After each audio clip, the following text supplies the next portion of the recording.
Hello everyone, स्वागत है आपका आपके अपने यूट्यूब चैनल पर। मैं शिवानी चौधरी आज आपके साथ फिर से एक नए टॉपिक पर बात करने आई हूँ।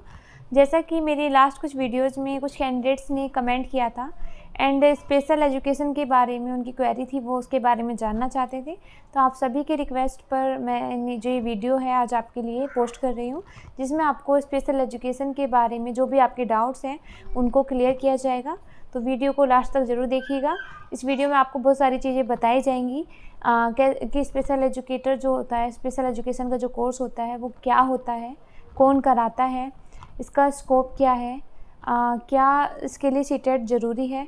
अगर आप स्पेशल एजुकेशन का कोर्स करते हैं तो क्या आपको के लिए सीटेट क्वालिफाई करना ज़रूरी है, क्या जनरल टीचर के रूप में भी आप इसके लिए अप्लाई कर सकते हैं, एंड इसका जो एज क्राइटेरिया क्या है, इन सभी के बारे में हम बात करने वाले हैं। तो वीडियो को लास्ट तक ज़रूर देखिएगा, जिससे कि कोई भी इम्पोर्टेंट पॉइंट मिस ना हो और आप इसके बारे में पूरी इन्फॉर्मेशन अच्छे से जान पाएँ।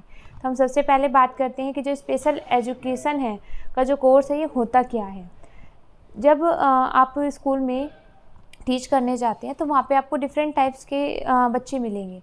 कुछ होते हैं बच्चे जिनकी जो नीड्स हैं वो स्पेशल होती हैं एंड उनकी स्पेशल नीड्स को कैटर करने के लिए जो है स्पेशल एजुकेटर की नीड होती है। तो ये जो स्पेशल एजुकेटर होते हैं ये जो है डिफरेंट टाइप्स के जो बच्चे होते हैं, जो डिसेबल्ड बच्चे होते हैं, जैसे लोकोमोटर डिसेबिलिटी या इंटेलेक्चुअल डिसेबिलिटी से रिलेटेड जो बच्चे होते हैं उनको उनकी जो स्पेशल नीड्स हैं उनको कैटर करने के लिए ये जो कोर्स ये डिज़ाइन किया गया है। तो इस कोर्स के अंडर आपको वही सब ट्रेनिंग दी जाती है कि कैसे इन स्पेशल बच्चों की नीड्स को कैटर किया जाए और इनको टीच किया जाए। तो जो स्पेशल एजुकेशन का कोर्स है वो डिफरेंट जो है डिसेबिलिटीज़ को लेकर होता है, जैसे कि VH यानी कि विजुअली हैंडीकैप, OH हो गया ऑर्थो हैंडीकैप जो होते हैं, एंड PH हो गए फिजिकली हैंडीकैप, लोकोमोटर डिसेबिलिटी हो गई। इस तरीके से डिफरेंट डिसेबिलिटीज़ को लेकर जो है ये कोर्स कराया जाता है। तो ये जो अलग अलग फील्ड में इसकी स्पेशलाइजेशन होती है, जैसे कि VH वाले विजुअली हैंडीकैप्ड जो होते हैं उनके लिए स्पेशलाइज्ड इनकी ट्रेनिंग कराई जाती है। हालांकि इनको अदर डिसेबिलिटीज़ की के बारे में भी नॉलेज दी जाती है, बट जिनका मेन स्पेशलाइजेशन होती है वो विजुअली हैंडीकैप्ड को लेकर होती है। इसी तरीके से ये जो कोर्स है ये अलग अलग स्पेशलाइजेशन को लेकर, अलग अलग फील्ड में जो स्पेशलाइजेशन को लेकर कराए जाते हैं। इसको कराता कौन है, अब ये बात है जानने वाली। तो इसको जो है रिहेबिलिटेशन काउंसिल ऑफ इंडिया यानी कि RCI के द्वारा कराया जाता है। RCI एक जो है बोर्ड है जो कि मान्यता प्रदान करता है, जो भी स्पेशल एजुकेशन के कोर्स जो भी इंस्टीट्यूट कराते हैं उनको मान्यता प्रदान करता है कि आप इस कोर्स को कैसे करा सकते हैं, क्या इसका ड्यूरेशन होना चाहिए, क्या फीस स्ट्रक्चर होना चाहिए, एंड इन सभी के बारे में के रिगार्डिंग जो है एक जो क्राइटेरिया होता है उसी के बेस पर जो है ये डिफरेंट इंस्टीट्यूट को या यूनिवर्सिटीज़ को मान्यता देता है, एंड तभी वो इस कोर्स को करा सकते हैं। तो आप इस कोर्स को कहाँ से कर सकते हैं, ऐसी डिफरेंट यूनिवर्सिटीज़ हैं जो RCI के द्वारा मान्यता प्राप्त हैं एंड आप वहाँ से इन कोर्सेज़ को कर सकते हैं, जैसे कि जामिया हो गई और अमिटी यूनिवर्सिटी हो गई। इसी तरीके से अलग अलग यूनिवर्सिटीज़ हैं, इंस्टीट्यूट हैं जहाँ पर आप इन कोर्सेज़ के लिए अप्लाई कर सकते हैं। अब हम बात करने वाले कि इनका स्कोप क्या है। तो अगर आप स्पेशल एजुकेटर बनने जा रहे हैं, स्पेशल एजुकेशन का आप कोर्स करना चाहते हैं, तो उसके लिए आपको स्कोप का भी पता होना चाहिए कि अगर आपने स्पेशल एजुकेशन का कोर्स कर लिया है तो आप कहाँ कहाँ अप्लाई कर सकते हैं, क्या इसका स्कोप है। तो सबसे पहले हम बात करते हैं कितने लेवल होते हैं इसके। तो इसके लिए जो है इसके मेनली तो 2 लेवल हैं वैसे तो। एक होता है जो आपका डिप्लोमा कोर्स होता है, जिसके बेस पर आप प्राइमरी टीचर के लिए अप्लाई कर सकते हैं as a primary special educator, and एक होता है इसका जो BEd डिग्री कोर्स होता है, जिसके बेस पर जो है आप हायर लेवल पे यानी कि जो सेकेंडरी और सीनियर सेकेंडरी लेवल होते हैं उस पर अप्लाई कर सकते हैं। लेकिन अगर आप सीनियर सेकेंडरी लेवल पे इसके लिए अप्लाई करना चाहते हैं तो उसके लिए आपको साथ में एक पोस्ट ग्रेजुएशन डिप्लोमा होता है स्पेशल एजुकेशन का, वो भी करना होता है। यानी कि आप डिग्री कोर्स तो करेंगे ही, जैसे कि आपने BEd इन स्पेशल एजुकेशन किया है, उसके बाद आपको जो आपका पोस्ट ग्रेजुएशन का जो डिप्लोमा कोर्स होता है स्पेशल एजुकेशन में, वो भी करना आपके लिए मैंडेटरी होता है। तो मैं आपको यही कहना चाहूँगी कि अगर आप ये कोर्स कर रहे हैं तो आप अगर प्राइमरी लेवल पे अप्लाई करना चाहते हैं तो आप डिप्लोमा कोर्स कीजिए, एंड अगर आप जो है सेकेंडरी लेवल पे अप्लाई करना चाहते हैं यानी 6 to 10th के लिए अप्लाई करना चाहते हैं तो उसके लिए आप जो है bachelor in education special education B Ed in special education आप कर सकते हैं। एंड अगर आप सीनियर सेकेंडरी लेवल पे अप्लाई करना चाहते हैं तो उसके लिए आपको साथ में जो है एमए के बाद जो एक 1 ईयर का पोस्ट ग्रेजुएशन डिप्लोमा होता है स्पेशल एजुकेशन में, वो भी आपको ज़रूर करना चाहिए।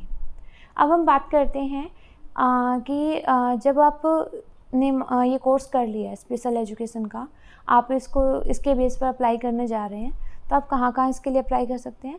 तो डिफरेंट ऑर्गेनाइजेशन में इसकी पोस्ट निकलती है, जैसे कि एमसीडी में स्पेशल एजुकेटर की पोस्ट निकलती है, डीओई में भी टीजीटी पीजीटी के लेवल पे स्पेशल एजुकेशन की एजुकेटर की पोस्ट निकलती है, तो वहाँ पर आप इसके लिए अप्लाई कर सकते हैं। अब कुछ बच्चों का क्वेश्चन ये भी होगा कि क्या हम एज ए जनरल टीचर इसके लिए अप्लाई कर सकते हैं। तो बिल्कुल आप जनरल टीचर में भी इसके लिए अप्लाई कर सकते हैं, लेकिन आप वहीं पर इसके लिए जनरल टीचर में अप्लाई कर सकते हैं जहाँ पर इसके लिए एक अलग से जो पोस्ट है स्पेशल एजुकेटर की जो पोस्ट है वो नहीं बनाई गई है। जैसे कि हम बात करें डीओई की, डीओई में प्राइमरी लेवल पर स्पेशल एजुकेटर की जो पोस्ट है वो अभी तक नहीं बनाई गई है, इसलिए वहाँ पर जो है आप as a general teacher, general primary teacher भी आप अप्लाई कर सकते हैं स्पेशल एजुकेशन के कोर्स के बेस पर। क्योंकि जैसे कि हम बात करें डीओई के जो प्राइमरी लेवल की बात करते हैं, वहाँ पे काफ़ी सारे बच्चे आते हैं पढ़ने के लिए, तो उनमें जो है डिसेबल्ड बच्चे भी आते हैं जिनकी स्पेशल नीड्स होती हैं, ऐसे बच्चे भी आते हैं। तो उनकी नीड्स को कैटर करने के लिए वहाँ पे स्पेशल एजुकेटर की नीड तो होती ही है। तो अगर आप as a general teacher apply करते हैं तो वहाँ पे डीओई को एक बेनिफिट ये होता है कि आप जो है इस तरह के बच्चों को कैटर कर सकते हैं, इसलिए वहाँ पे वो आपको इसके लिए एलिजिबल जो है मानते हैं। लेकिन जैसे कि हम एमसीडी की बात करें, एमसीडी में जो ये पोस्ट है स्पेशल एजुकेटर की वो अलग से बनाई गई है, इसीलिए वहाँ पे आप as a general primary teacher वहाँ पे अप्लाई नहीं कर सकते, बिकॉज वहाँ पे अलग से इसके लिए पोस्ट है, तो उसकी जो वैकेंसीज है वो अलग से निकलती हैं एंड आप उसी के बेस पर अप्लाई कर सकते हैं। तो जनरल टीचर के लिए आप कहाँ कहाँ अप्लाई कर सकते हैं, हम इस बारे में बात करते हैं। जैसे कि मैंने अभी बताया कि डीओई में प्राइमरी टीचर के जो प्राइमरी लेवल है उस पर इसकी पोस्ट क्रिएट नहीं हुई है, तो वहाँ पर आप इसके लिए अप्लाई कर सकते हैं।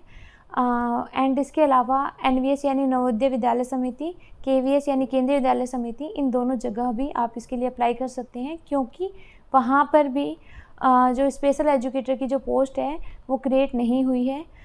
जैसे हम केवीएस की बात करें तो केवीएस पे ना तो प्राइमरी लेवल पर ना ही टीजीटी पीजीटी लेवल पर स्पेशल एजुकेटर की कोई पोस्ट क्रिएट हुई है, तो वहाँ पर आप as a general primary teacher या जनरल टीजीटी टीचर, टीजीटी या पीजीटी आप इसके लिए अप्लाई कर सकते हैं। अब हम बात करते हैं कि आपने ये कोर्स कर लिया, आप अप्लाई करना चाहते हैं, तो क्या इसके लिए सीटेट भी ज़रूरी है? जी बिल्कुल, इसके लिए सीटेट भी ज़रूरी है। इसके लिए अलग से कोई सीटेट नहीं होता, जो जनरल सीटेट होता है, सीटेट पेपर 1 और पेपर 2 आपको वही देना होता है। अगर आप प्राइमरी लेवल पे अप्लाई करना चाहते हैं तो आपको सीटेट पेपर 1 जो है क्वालिफाई करना चाहिए, एंड अगर आप जो है सीनियर सेकेंडरी लेवल पे या सेकेंडरी लेवल पे अप्लाई करना चाहते हैं तो जो सीटेट का पेपर 2 है वो आपके लिए क्वालिफाई होना बहुत ज़रूरी है।